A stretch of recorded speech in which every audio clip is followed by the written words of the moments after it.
비는 유난히도 느리고 집요하게 내리고 있었다.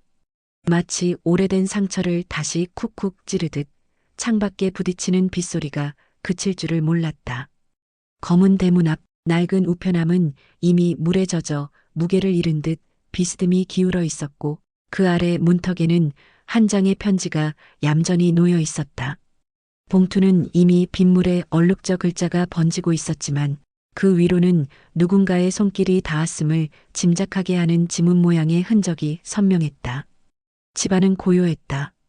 하지만 그 고요는 평화의 고요가 아니었다.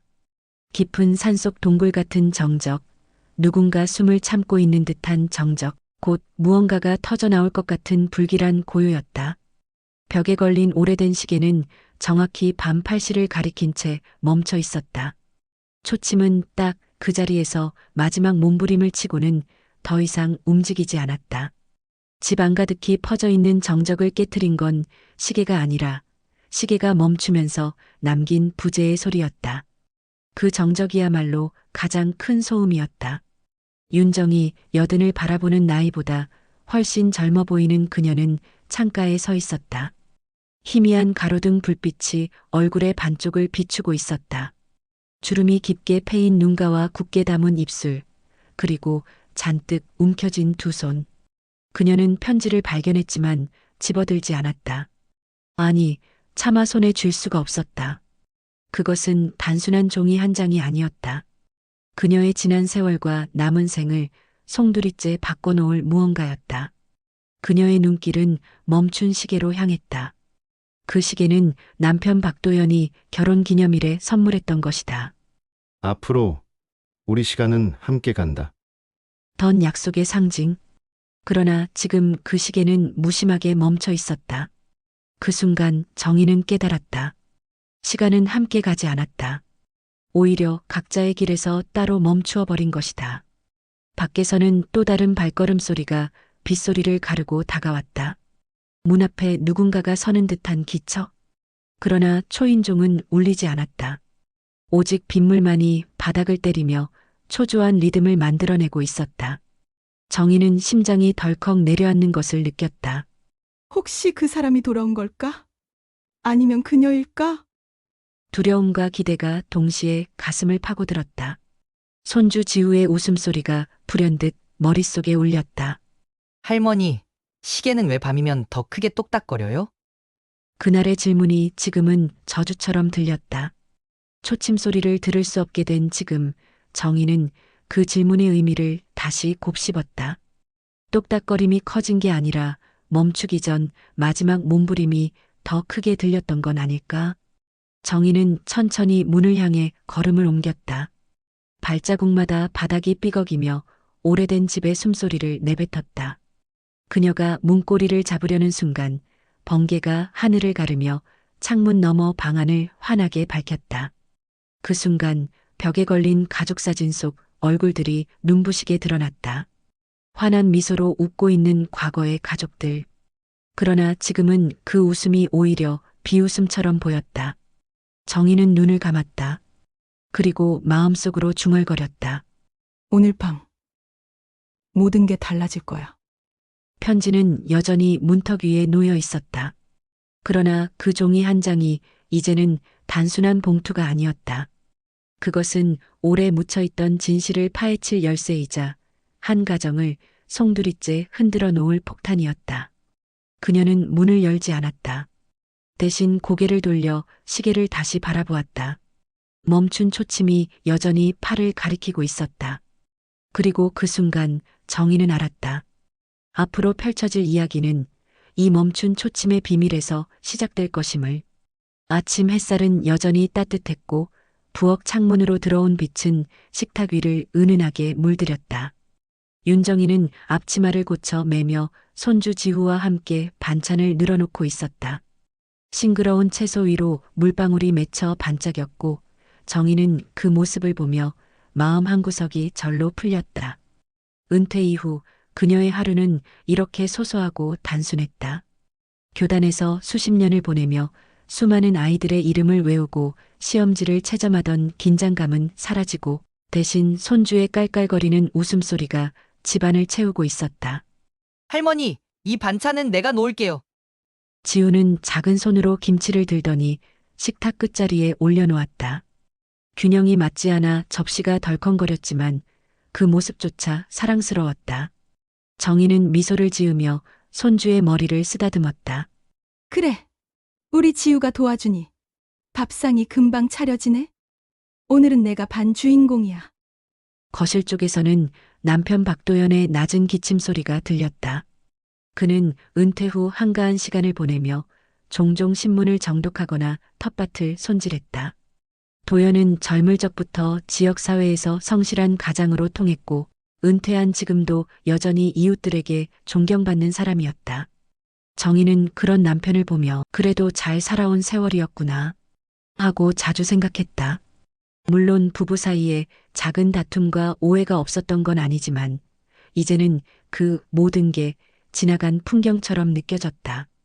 그날 저녁 가족은 모두 모여 은퇴 기념 영상을 함께 보았다. 옛 제자들이 보낸 편지와 영상 메시지가 화면에 흘러나왔다. 화면 속에서 제자들은 한결같이 말했다. 선생님, 늘 고맙습니다. 선생님 덕분에 제가 꿈을 찾았어요. 선생님은 저희 인생의 길잡이셨습니다. 정희는 울컥했지만 꾹 참았다. 남편 도연은 조용히 손을 잡아주며 작은 미소를 지었다. 식탁 위에는 웃음소리가 가득했다. 딸 민서도 오랜만에 들러 앉아 있었고 오랜 세월 떨어져 있던 가족이 한자리에 모였다는 사실만으로 정희의 가슴은 벅찼다. 민서는 직장 때문에 늘 바쁘고 날카로운 얼굴을 하고 있었지만 이날만큼은 어린 시절처럼 환하게 웃고 있었다. 지우는 또래답게 장난을 치며 국그릇을 엎지를 뻔했지만 모두 함께 웃으며 넘어갔다. 이제야 좀 한숨 돌리네. 도연이 숟가락을 내려놓으며 말했다. 정희는 그 말에 고개를 끄덕였다. 그래. 이제는 쉬어도 되지. 다들 고생했으니까. 집안 공기는 잔잔했고 벽에 걸린 시계는 또각또각 규칙적인 소리를 내며 흘러가고 있었다. 그 소리는 평화로운 집안의 심장박동 같았다. 아무도 그 시계가 멈추리라고는 상상하지 못했다. 정희는 식탁 위 풍경을 한참 바라보다가 문득 생각했다. 이 평온이 오래가면 좋을 텐데. 손주가 커가는 걸 지켜보고 딸이 행복하게 사는 걸 보고 남편과는 사소한 이야기라도 나누며 하루를 마무리하는 것. 이게 내가 원하던 삶 아니던가. 그녀는 남편과 눈이 마주쳤다. 도연은 여전히 차분한 표정이었지만 그 눈동자 속 어딘가에 알 수 없는 그림자가 스쳐 지나갔다. 정희는 깊게 묻지 않았다. 지금은 따져 묻고 싶지 않았기 때문이다. 지금은 단지 이 평온함을 붙잡고 싶었기 때문이다. 식사가 끝나고 모두가 자리에 일어났을 때 지우는 벽에 걸린 시계를 가리키며 말했다. 할머니, 저 시계는 왜 이렇게 오래됐어? 새 걸로 바꾸지 그래. 정희는 웃으며 대답했다. 이 시계는 내 할아버지가 나한테 선물해 준 거야. 우리 결혼할 때 말이야. 오래된 게 아니라 소중한 거란다. 그녀의 대답에 남편은 잠시 시선을 피하며 물잔을 들었다. 정희는 순간 그 미묘한 반응을 눈치챘지만 애써 대수롭지 않게 넘겼다. 그저 오래된 부부 사이의 작은 버릇쯤으로 여겼다. 밤이 깊어가며 모두가 잠자리에 든 후 정희는 다시 한번 식탁에 앉았다. 불 꺼진 거실 한가운데에서 조금 전까지 웃음과 대화가 넘쳤던 자리가 이제는 고요하게 비어 있었다. 그녀는 손끝으로 테이블 표면을 천천히 쓸어내리며 중얼거렸다. 이 평온이 오래 갔으면 좋겠어. 정말로. 그리고 고개를 들어 벽시계를 바라보았다. 초침은 여전히 규칙적으로 움직이고 있었다. 그 순간만큼은 이 집의 평화가 영원히 이어질 것 같았다. 저녁 무렵 창가에 걸린 커튼 사이로 주황빛 노을이 비스듬히 흘러들었다. 평소와 다름없는 하루의 끝자락 같았지만 그 속에는 보이지 않는 파문이 일고 있었다. 정희는 설거지를 마치고 식탁 위를 정리하다가 남편 도연이 휴대폰을 손에 꼭 쥔 채 창가에 서 있는 것을 보았다. 그의 표정은 고요했지만 어딘가 숨기려는 긴장감이 스쳤다. 여보, 저녁 다 먹었는데 아직 통화 중이야? 정희가 가볍게 묻자 도연은 놀란 듯 몸을 돌렸다. 아, 아니야. 그냥 학교 동문회 일이야. 별거 아니야. 짧고 건조한 대답, 그리고 곧바로 시선을 피하는 눈빛.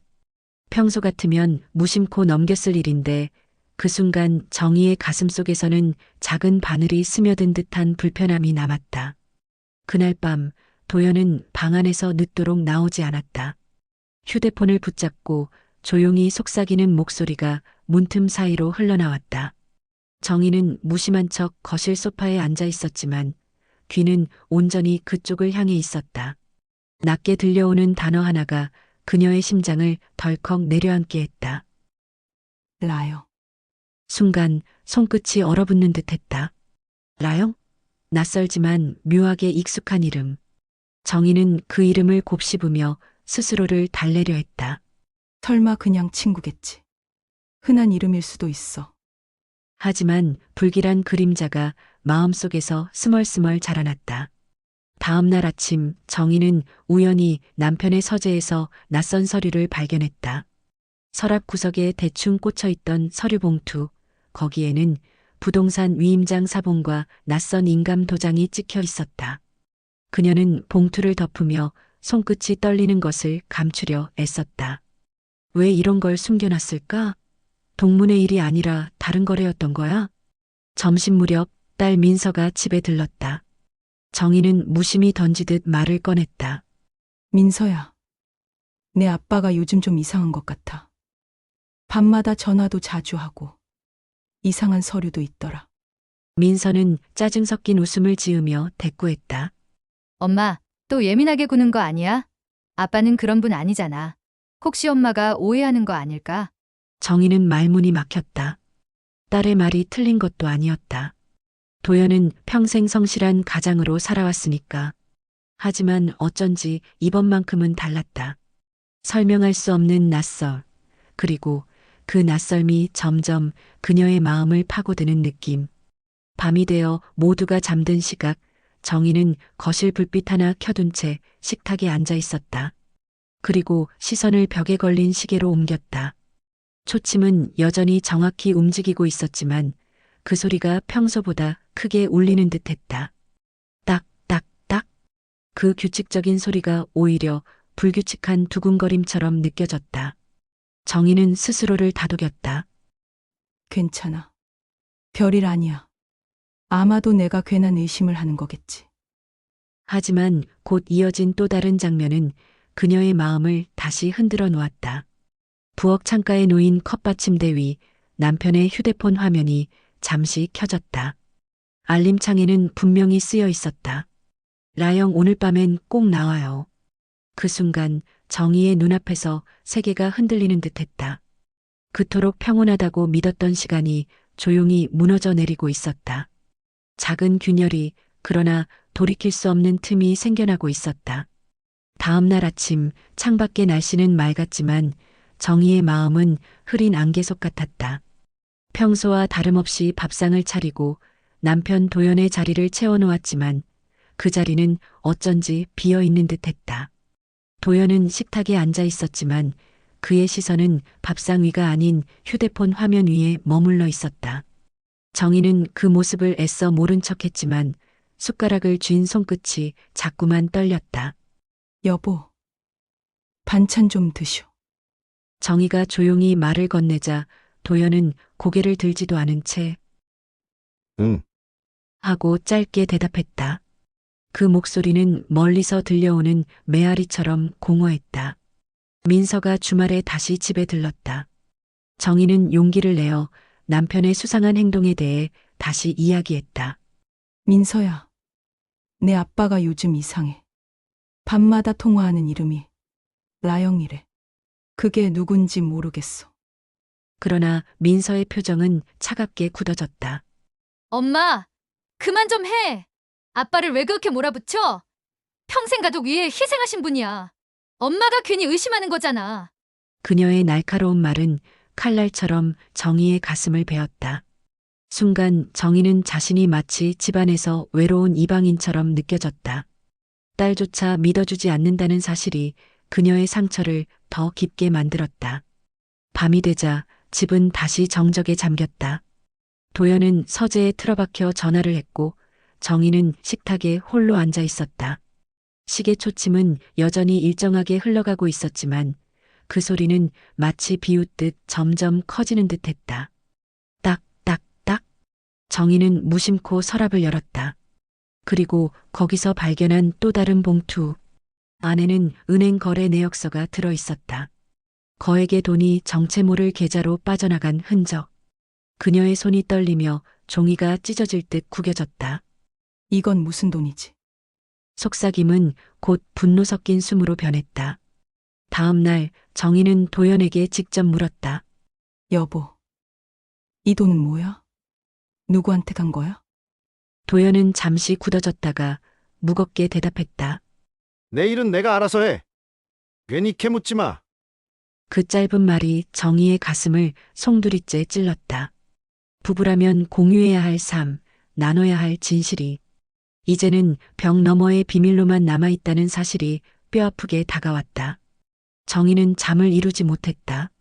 어두운 거실에서 홀로 앉아 벽에 걸린 시계를 바라보았다. 초침이 움직이는 소리조차 이제는 심장을 찌르는 목 같았다. 그녀는 속으로 중얼거렸다. 나는 언제부터 이 집에서 손님이 되었을까? 언제부터 내 자리가 사라진 걸까? 창밖에서는 바람이 불어와 창문을 두드리고 있었다.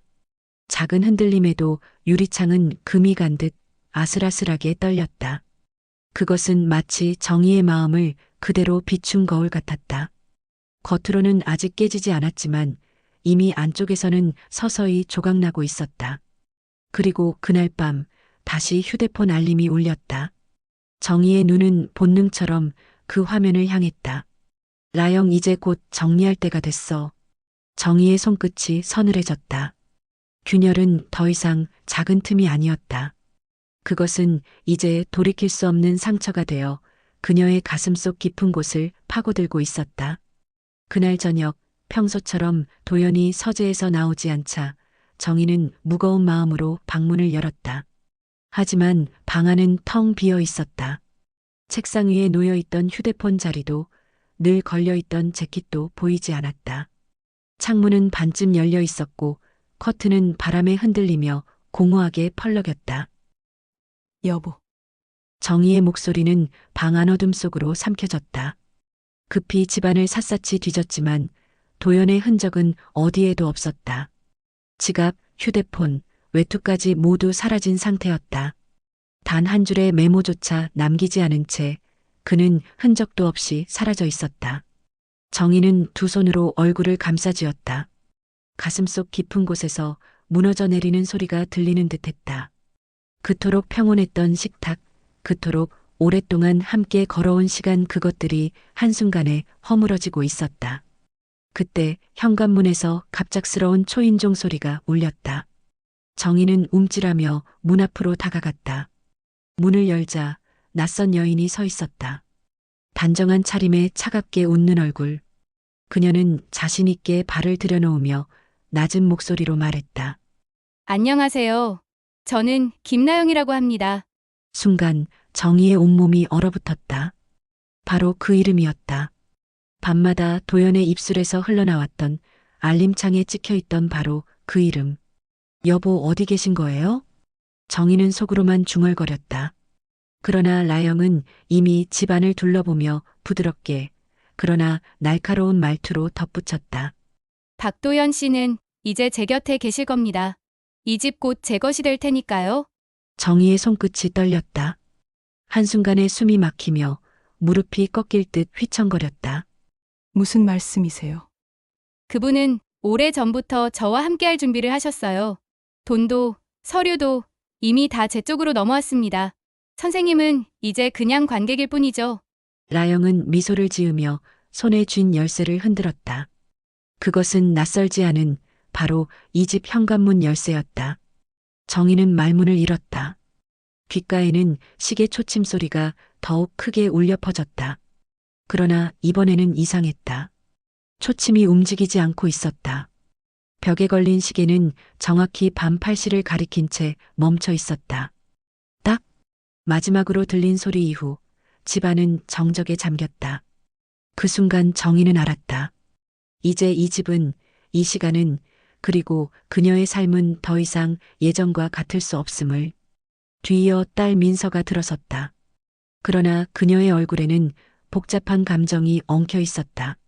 엄마, 아빠가 정말 나영 씨와 민서의 떨리는 목소리는 믿음과 의심 사이를 오갔다. 정희는 대답하지 못했다. 대신 차갑게 굳은 눈동자로 딸을 바라보았다. 너도 이제 날 믿지 않는구나. 라영은 미소를 지으며 자리를 떠났다. 문이 닫히자 정희는 텅 빈 식탁 앞에 주저앉았다.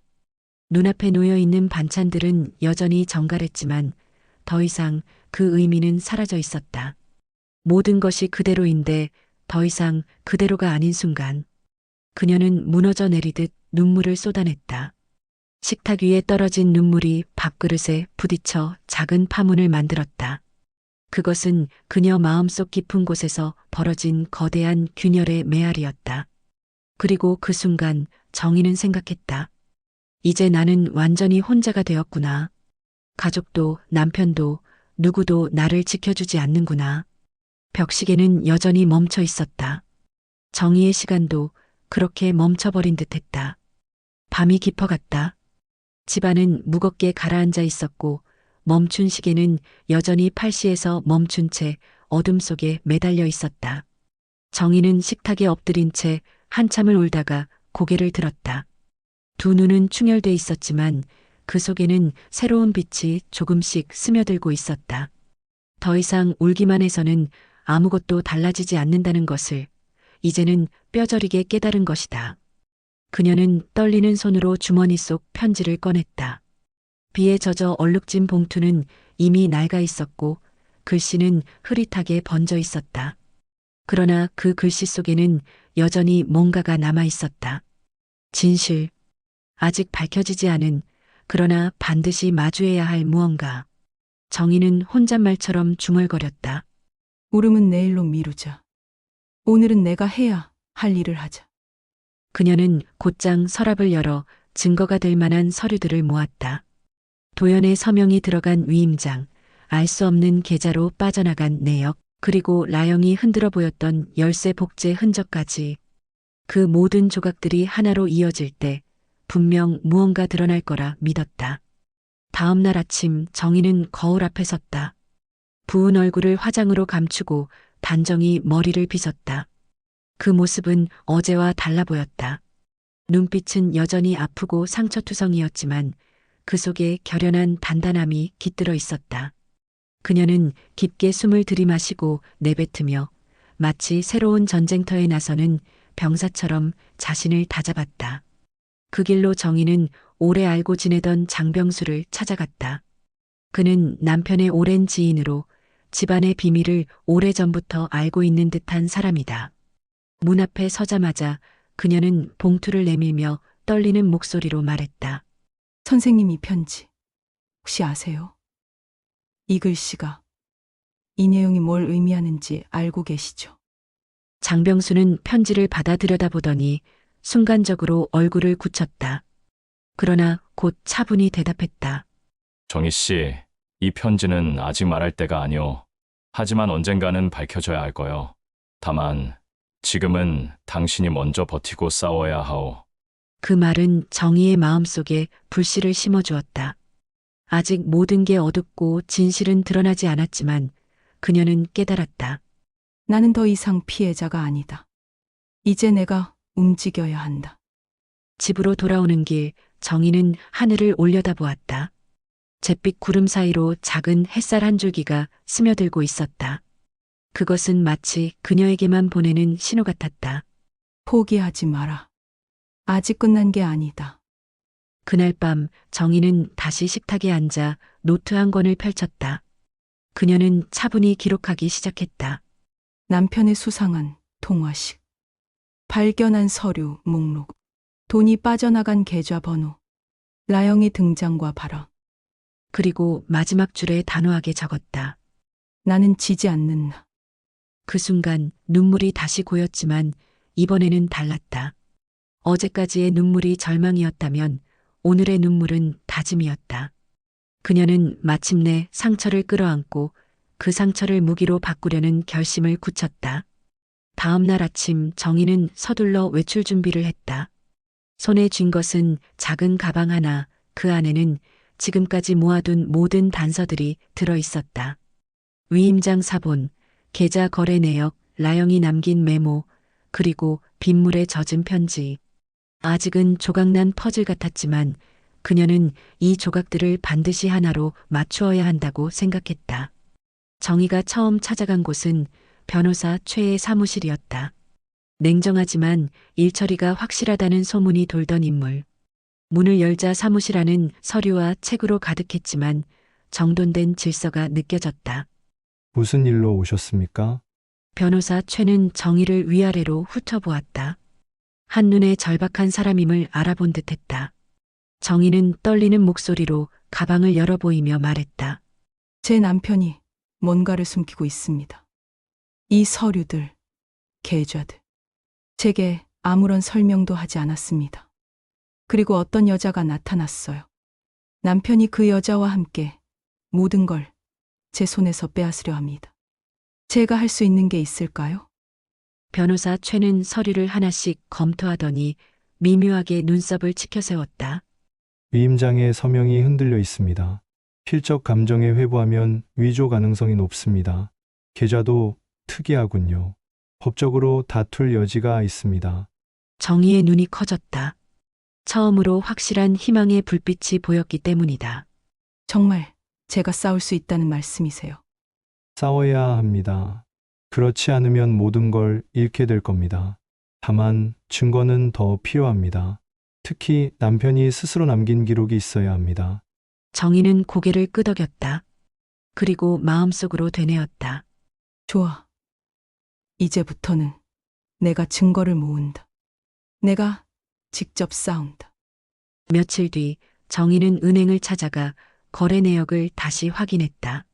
창구 직원은 처음에는 머뭇거렸지만 정희의 단호한 태도에 못 이겨 일부 내역을 보여주었다.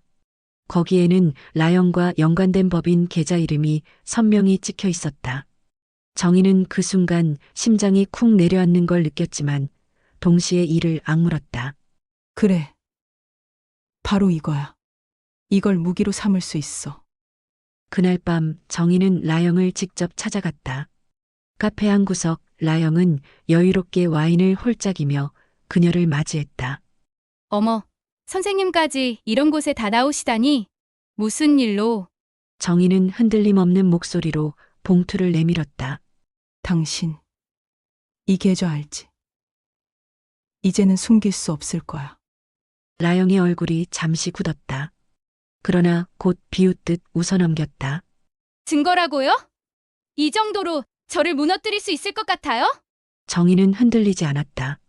아직은 작은 조각일 뿐이야. 하지만 이 조각들이 모이면 당신이 지은 거짓말은 다 무너질 거야. 내가 그렇게 만들 거야. 순간 카페 안의 공기가 팽팽히 긴장되었다. 라영은 처음으로 정희를 단순한 피해자가 아닌 상대로 바라보았다. 그리고 정희는 그 시선을 정면으로 받아냈다. 집으로 돌아온 정희는 다시 노트를 펼쳤다.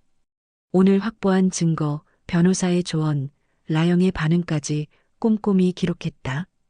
그녀의 글씨는 여전히 떨렸지만 한 줄 한 줄마다 의지가 담겨 있었다. 그녀는 거울 앞에 서서 스스로에게 말했다. 이제 나는 더 이상 울기만 하는 아내가 아니다. 나는 나의 삶을 지키는 사람이다. 그리고 반드시 되찾을 것이. 벽시계는 여전히 멈춘 채였다. 그러나 정희의 마음속 시계는 조금씩 다시 움직이기 시작했다. 며칠 동안 정희는 숨 돌릴 틈도 없이 움직였다. 변호사 최와 함께 추가 증거를 수집하고 주변 지인들에게 남편의 행적을 물어보며 작은 조각들을 모아갔다. 조금씩 상황을 되찾아가는 듯했다. 그러나 그 평온은 오래가지 않았다. 라영은 가만히 있지 않았다. 오히려 정희가 움직일수록 그녀의 반격은 더 집요하고 더 교묘하게 다가왔다. 어느 날 아침 정희는 이웃에게 전화를 받았다. 정희 씨, 뉴스 좀 봤어요? 아니, 대체 무슨 일이에요? 놀란 마음으로 TV를 켜자 화면에 낯익은 얼굴이 나왔다. 바로 라영이었다. 그녀는 기자회견장에서 침착하게 마이크를 잡고 있었다. 저는 오랫동안 박도연 씨와 동업 관계를 유지해왔습니다. 하지만 최근 도연 씨의 부인이 제 사업과 명예를 훼손하고 있습니다. 심지어 가족 내 가정폭력 의혹까지 제기되고 있죠. 저로서는 더는 침묵할 수 없어 이렇게 나왔습니다. 정희의 손이 덜덜 떨렸다. 그녀가 하지도 않은 말들이 사실처럼 퍼져나가고 있었다. 방송 자막에는 굵은 글씨가 찍혀 있었다. 박도연 부인, 가정 불화와 재산 분쟁. 이웃들의 시선은 곧장 정희를 향했다. 동네 슈퍼마켓에 들렀을 때도 수군거림이 따라붙었다. 저 집도 결국 겉으론 멀쩡해 보였는데 말이야. 정희는 집으로 돌아와 문을 잠그고 식탁 앞에 주저앉았다. 시계는 여전히 멈춰 있었고 이제는 그 침묵조차 자신을 비웃는 것처럼 들렸다. 며칠 후 라영은 또 다른 수를 던졌다. 이번에는 정희의 가장 아픈 곳, 손주 지우였다. 민서에게 전화가 걸려왔다. 학교에서 담당 교사가 전해준 소식이었다. 어머니, 지우에 대해 사회적 가정환경 조사가 들어왔습니다. 혹시 가정 내 불화가 심각하다는 제보가 있었나요? 민서의 얼굴은 새파랗게 질렸다. 엄마, 이게 다 뭐야? 지우한테까지 이런 일이 번지면 어쩌려고 해? 정희는 말문이 막혔다. 라영의 손길이 이제 손주의 삶까지 파고들고 있음을 직감했다. 손주마저 빼앗길 수 있다는 공포가 그녀의 숨통을 조여왔다. 변호사 최에게서 연락이 왔다. 정희 씨, 상황이 안 좋습니다. 남편 명의의 주요 재산이 모두 라영 쪽 법인 계좌로 묶였습니다. 게다가 법적으로 소송을 걸어도 당분간 접근이 힘들 겁니다. 정희는 멍해졌다. 집과 땅, 그 모든 것이 그녀 눈앞에서 서류 한 장으로 흔들리고 있었다. 그날 밤 정희는 다시 식탁에 앉아 있었다. 손에 쥔 건 민서가 던져놓은 서류 봉투, 그리고 빗물 자국이 남은 편지 한 장. 그녀는 속으로 중얼거렸다. 이 집은 이제 내 것이 아니구나. 내 삶도, 내 가족, 다 빼앗기고 있구나. 눈물이 쏟아졌지만 이번엔 울음조차 오래가지 않았다. 심장이 조여오는 듯 아팠고 숨조차 가빠왔다. 절망은 더 이상 추상적인 감정이 아니었다. 그것은 현실이었고 지금 그녀를 집어삼키고 있었다. 며칠 뒤 정희와 라영은 다시 마주했다. 라영은 고급 승용차에서 내리며 차갑게 웃었다. 보셨죠, 선생님? 세상은 기록과 증거로 움직이는 거예요. 감정이나 눈물로는 아무것도 못 바꾸죠? 곧 이 집도 제 이름으로 바뀔 거예요. 손주도 딸도 다 제 편으로 만들 겁니다. 정희는 굳게 입술을 다물었지만 마음속은 무너져 내리고 있었다.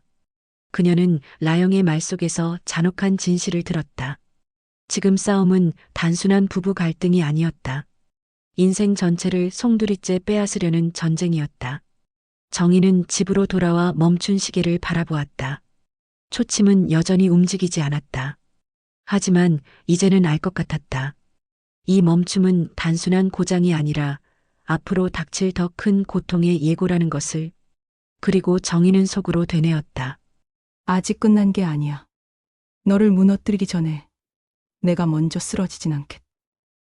법정은 차갑고 묵직한 공기 속에 잠겨 있었다. 긴 의자에 앉은 방청객들의 속삭임, 기자들의 카메라 셔터, 소리, 변호사들의 긴장된 눈빛까지 모두 하나의 파도처럼 몰려왔다. 오늘은 결정적인 조정신문이 열리는 날이었다. 정희는 검은색 단정한 옷차림에 머리를 가지런히 묶었다.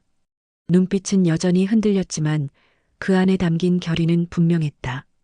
식탁 앞에서 눈물로 무너졌던 지난날의 모습은 이제 사라지고 그녀는 오롯이 싸우는 사람으로 서 있었다. 반대편 라영은 고급 슈트 차림에 자신감 넘치는 표정으로 앉아 있었다.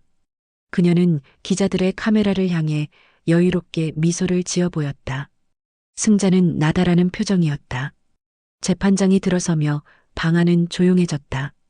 판사의 목소리가 울려 퍼졌다. 사건 번호 2호에 1035 박도연 재산 분쟁 관련 조정 신문을 시작하겠습니다. 변호사 최가 먼저 나섰다. 존경하는 재판장님, 이 임장은 명백히 위조된 흔적이 있습니다. 필적 감정 결과 서명은 박도연 씨의 것이 아님이 확인되었습니다. 또한 이 계좌 내역을 보십시오. 수억 원에 달하는 금액이 김라영 씨 명의의 법인으로 흘러들어갔습니다. 방청석이 술렁였다. 기자들의 카메라 플래시가 번쩍이며 순간을 포착했다. 정희는 심장이 쿵쾅거렸지만 이번엔 그것이 두려움이 아닌 희망의 박동처럼 느껴졌다. 라영의 변호사가 급히 반박했다. 이건 단순한 사업자금 이동일 뿐입니다. 그리고 박도연 씨가 직접 동의한 사안이라는 증거가 있습니다. 정희는 잠시 숨을 고르고 자리에서 일어섰다. 목소리는 떨렸지만 단호했다. 존경하는 재판장님, 저는 남편과 30년 넘게 함께 살았습니다. 남편은 평생 가족을 위해 살아왔고 저와 아이 그리고 손주를 누구보다 아꼈습니다. 그런데 그 남편이 저에게 단 한마디 상의도 없이 이런 결정을 했다는 것이 믿기지 않습니다. 저는 진실을 원합니다. 그리고 진실은 반드시 밝혀져야 합니다. 그녀의 말에 방청석 일부에서 고개를 끄덕이는 사람들이 보였다. 라영은 입술을 깨물며 잠시 표정을 굳혔다. 재판장은 잠시 침묵하더니 고개를 끄덕였다. 위 임장 위조에 대한 추가, 조사와 계좌 추적을 명령합니다. 이 사건은 단순한 가정 분쟁을 넘어 심각한 위법 가능성이 있습니다. 정희의 가슴속에 희망이 스며들었다. 드디어 마침내 오랜 싸움 끝에 빛이 보이는 순간이었다. 그녀는 스스로에게 속삭였다. 이제 끝이 보인다. 그러나 그 순간 변호사 최가 갑자기 두꺼운 서류 봉투를 꺼냈다. 그의 표정은 복잡했다. 재판장님, 추가로 제출할 자료가 있습니다. 이 문서는 고인 박도연 씨가 생전에 작성한 개인 메모입니다. 법정이 술렁였다. 정희의 심장이 덜컥 내려앉았다. 고인? 그녀는 잠시 귀를 의심했다. 변호사 최가 조심스레 설명을 이어갔다. 메모에는 이렇게 적혀 있습니다. 라영의 전 남편이 중병에 걸려 병원비가 급히 필요하다. 내가 가진 재산 일부를 그에게 내어주기로 한다. 가족에게 말하지 않는 것은 오해와 상처를 남기고 싶지 않아서다. 순간 법정은 얼어붙었다. 모든 시선이 정희에게 쏠렸다. 정희의 손에서 힘이 빠졌다. 눈앞이 아득하게 흔들렸다. 남편이 한 행동은 배신이 아니라 어쩌면 누군가를 돕기 위한 희생이었을지도 모른다는 사실. 그러나 그 진실은 오히려 그녀에게 더 큰 충격이었다. 왜냐하면 남편은 끝내 그녀와 나누지 않았기 때문이다. 정희는 속으로 외쳤다. 당신은 왜 나와 상의하지 않았어? 우리가 부부라면 왜 혼자 짊어진 거야? 그녀의 눈가에 눈물이 맺혔다. 그러나 이번 눈물은 단순한 절망이 아니었다. 사랑과 분노, 배신과 이해가 뒤섞인 복잡한 감정이었다. 라영은 순간적으로 웃음을 지었다. 보셨죠? 결국 남편분은 저와의 관계를 선택한 겁니다. 그러나 방청석 일부에서는 라영을 향한 비난의 눈초리가 더 짙어졌다. 남편의 선행은 인정받을 수 있지만 라영의 태도는 여전히 탐욕으로 보였기 때문이다. 재판장은 무겁게 입을 열었다. 이 사건은 단순한 재산 다툼을 넘어 깊은 진실을 안고 있습니다. 오늘은 임시 결정을 내리지 않겠습니다. 주 모든 자료 검토 후 다시 심리하겠습니다. 판사의 망치 소리가 울리며 신문이 끝났다. 정희는 무거운 발걸음으로 법정을 나왔다. 작은 희망을 붙잡았던 순간 남편의 메모라는 반전이 그녀를 다시 혼란에 빠뜨렸다. 그러나 그녀는 알았다. 아직 모든 진실이 드러난 것은 아니라는 것을. 그리고 마음속으로 되뇌었다. 진짜 싸움은 이제 시작이야. 그가 남긴 진실 내가 반드시 찾아내겠다. 조정신문이 끝난 후 며칠 동안 정희는 혼돈 속에 빠져 있었다. 남편의 메모는 그녀를 흔들어 놓았다. 배신이라 믿었던 일이 사실은 누군가를 돕기 위한 선택이었다는 것. 하지만 그렇다고 해서 모든 상처가 치유되는 건 아니었다. 왜 그녀에게 말하지 않았을까? 왜 혼자만의 결정을 내렸을까? 그 물음은 가시처럼 마음 깊숙이 박혀 있었다. 그날 저녁 낡은 전화기가 울렸다. 수화기 너머로 들려온 목소리는 장병수였다. 정희 씨, 지금 좀 뵐 수 있겠소? 이제는 말해야 할 때가 된 것 같아서. 정희는 떨리는 마음으로 장병수의 집을 찾았다. 오래된 한옥 마루에 앉은 장병수는 편지를 손에 들고 있었다. 바로 정희가 전해주었던 비에 젖어 얼룩진 그 편지였다. 이 편지 사실은 당신 남편의 것이 아니오. 정희의 눈이 크게 흔들렸다. 그럼 누구의 것이죠? 장병수는 깊은 한숨을 내쉬며 과거로 이야기를 끌어갔다. 젊은 시절 도연이의 어머니가 실수를 했소. 남편 몰래 다른 이를 사랑했지. 그로 인해 누군가 큰 상처를 입었고 평생 그 빚을 갚지 못했소. 이 편지는 그 시절 어머니가 남긴 것이오. 도연이는 그걸 알게 된 후부터 평생 죄책감 속에서 살았소. 그래서 그가 가진 재산 일부를 몰래 떼어내어 그 상처받은 사람의 가족을 돕고 있었던 거요. 정희는 숨을 삼켰다. 지금껏 믿어왔던 가정의 근본, 부부의 신뢰가 무너진 것이 아니라 더 오래된 세대의 그림자가 지금까지 이어져 왔던 것이다. 그럼 라영은? 라영의 전 남편이 바로 그 상처받은 이의 후손이요. 도연이는 그 빚을 갚으려 했을 뿐이요. 그러나 그 사실을 밝히면 가문이 무너질까 두려워 끝내 침묵을 택했던 거지. 정희의 눈에서 눈물이 흘러내렸다. 배신이라 믿었던 순간이 사실은 희생이었고 외면이라 느꼈던 침묵이 사실은 보호였다는 것. 그러나 그 진실은 또 다른 아픔을 남겼다. 왜 나에게조차 말하지 않았던 걸까? 왜 함께 짊어지지 않았던 걸까? 그 순간 멈춰있던 시계 소리가 귓가에 울려 퍼지는 듯했다. 물론 실제로 초침은 여전히 8시에서 멈춰 있었지만 정희의 내면에서는 마치 다시 움직이는 듯한 울림이 들렸다. 정희 씨, 이제는 당신이 선택해야 하오. 장병수의 목소리는 낮고 무거웠다. 진실을 세상에 밝힐 것인지 아니면 남편의 뜻을 따라 조용히 묻어둘 것인지 어느 쪽이든 대가가 있을 거요. 정희는 눈을 감았다. 머릿속에는 손주 지우의 웃음소리, 딸 민서의 눈물 어린 얼굴, 그리고 남편이 마지막까지 침묵으로 남긴 편지가 겹쳐졌다. 그녀는 속으로 대답했다. 이제는 숨기지 않겠어.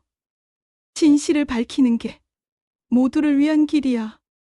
설령 또 다른 상처가 생기더라도. 집으로 돌아온 정희는 멈춘 시계 앞에 섰다. 손끝으로 시계 바늘을 가만히 쓸어내렸다. 차갑게 식은 금속 위에서 그녀는 다시금 다짐했다.